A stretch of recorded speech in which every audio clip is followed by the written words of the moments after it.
سلام البنات، ان شاء الله تكونوا بخير وعلى خير. نقول لكم اهلا ومرحبا بكم في قناه زينو. اليوم ان شاء الله راح ندير معكم خبيزات السمسم، كما نقولوا حنا خبيزات تاع الجلجلن.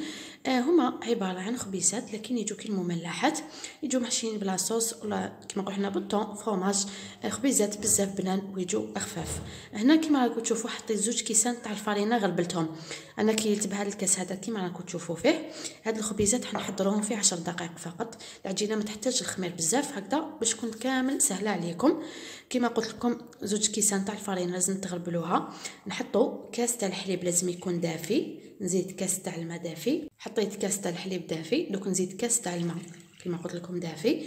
نحط مغرفه كبيره تاع خميره الخبز، مغرفه كبيره تاع خميره الخبز، نزيد مغرفه كبيره تاع السكر، مغرفه كما قلت لكم كبيره تاع السكر. ودركا نخلط هاد 2 كيسان تاع الفرينه مع كاس تاع الحليب وكاس تاع الماء دافي ونخليهم يخمروا بجهه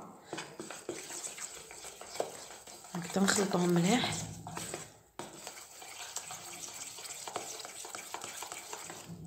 هاد العجينه بزاف سهله للبيتزا المملحات. دركا البنات نغطيها كامل بابي فيلم ونخليها تخمر حوالي 10 دقائق ومن بعد نكملوا الوصفه تاعنا. هنايا كما راكم تشوفوا العجينه تاعي خليتها كما قلت لكم حوالي 10 دقائق. دركا نضيف عليها بنفس الكاس اللي كيلت مع الاول، نضيف عليها نصف كاس تاع الزيت. فوالا كما راكم تشوفوا.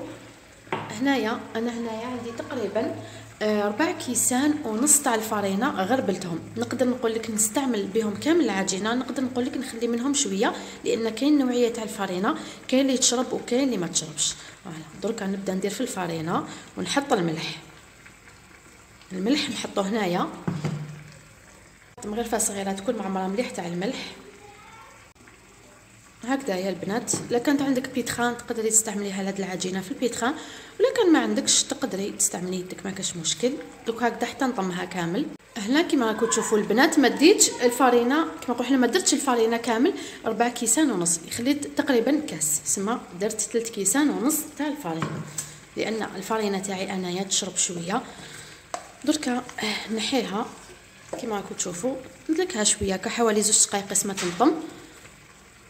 كما راكم تشوفوا دلكتها حوالي 2 دقائق حتى تصبحت عندي عجينه كما راكم تشوفوا عجينه ملساء هايله. دركا واش ندير نحلها بشكل طولي هكذايا ونقسمها خبيزات صغار. كما راكم تشوفوا شكلتها حربوش طويل ونقسم يعني قيس الخبيزات تاوعي اللي حنديرهم.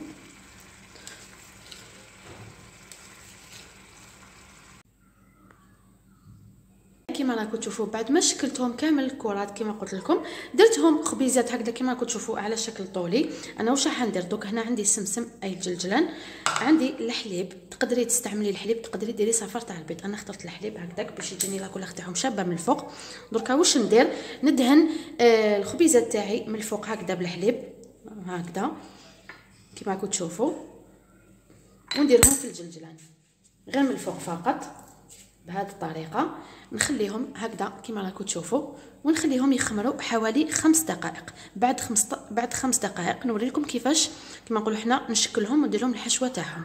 هنايا كما راكم تشوفوا بعد ما رمت كامل الخبيزات تاعي في السمسم كما وريت لكم الطريقه، خليتهم خمروا حوالي كما قلت لكم 5 دقائق. هنا لاصوص تاعي انا وجدتها عندي هنا الطون وعندي فرماج رابي تاع البيتزا. هادو هما كما نقولوا انا اللي حنديرهم. لا كان ما عندكش طون تقدري تستعملي فرماج والجبن، هذا ما كان. تبعوا فقط مليح معي الطريقه كيفاش راح ندير.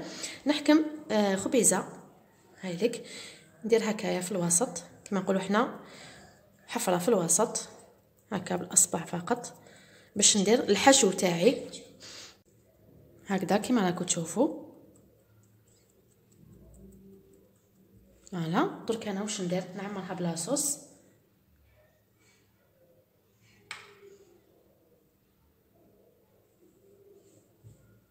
بهذه الطريقه ونزيد نحط كميه تاع الثوم.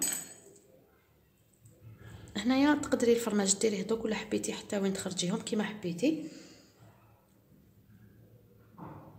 هكذا يجوا خبيزات واش نقول لكم متحوفين وبريزونطابل حاجه شابه. هاي لك ونرفد الخبيزه تاعي عادي ونحطها في سنيوه اللي كنت درت فيها بابي كويسون. هاي لك حتى البنات نكملهم كامل بهذه الطريقه. راكم تشوفوا البنات بعد ما كملت الخبيزات كما وريت لكم الطريقه، راني مشعله الكوشه راهي سخونه على 190 درجه، نشعل عليها من التحت ومن الفوق، نخليهم يطيبوا لي مليح تماما ويحمروا لي من الفوق، ومن بعد ان شاء الله نخرجهم ونشوفهم جاهزين في التقديم. هنايا كما راكم تشوفوا حبيباتي خبيزات السمسم او خبيزات بالججران راهم حاضرين معنا بعد ما طابوا. نوريكم كيفاش تحمروا لنا من التحت، يجوا خبيزات بزاف طريين وبنان. نتمنى ان شاء الله تجربوهم وتعطوني رايكم فيهم، ونقول لكم الى عدد مقبل ان شاء الله مع وصفات اخرى، وسلام.